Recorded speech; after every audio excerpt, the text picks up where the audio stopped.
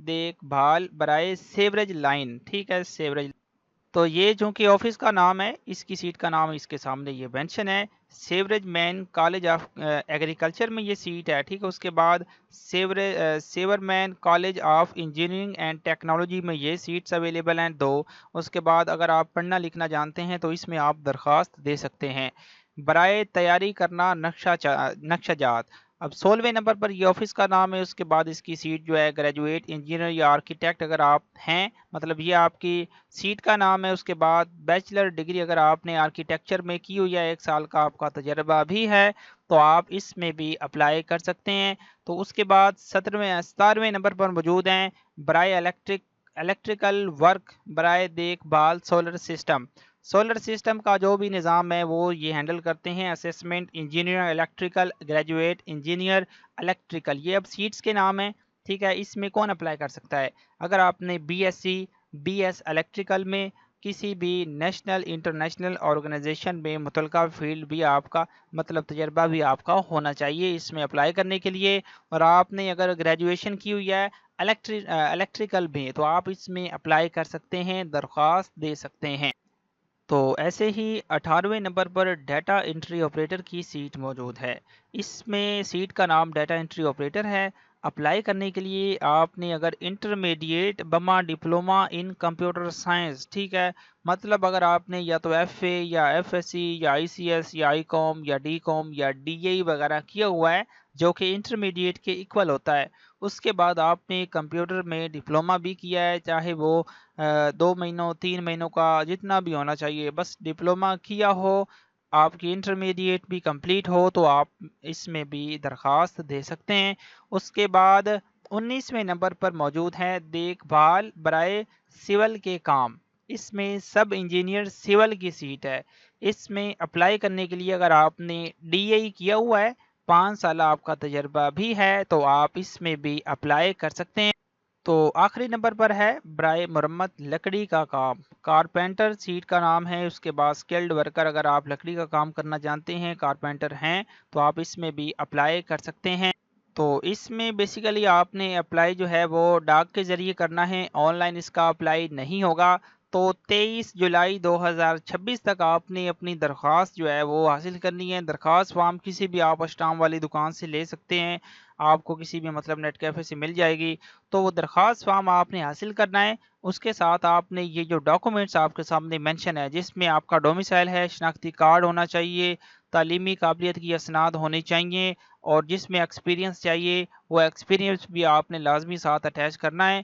تو یہ ساری چیزیں آپ نے اٹیسٹڈ کروا کے درخواست فارم کے ساتھ اٹیچ کرنی ہے، اور آپ نے اس ڈیٹ سے پہلے یا 23 جولائی تک آپ نے ڈاکومنٹس جو ہیں وہ بذریعہ پوسٹ آفس آپ نے بھیج دینے ہیں اس ایڈریس پر، project director works university of Sargodha, ٹھیک ہے۔ اب اس میں پھر اس ایڈریس پر اگر آپ نے یہ ڈاکومنٹس بھیجیں گے تو آپ کا اپلائی کمپلیٹ ہو جائے گا۔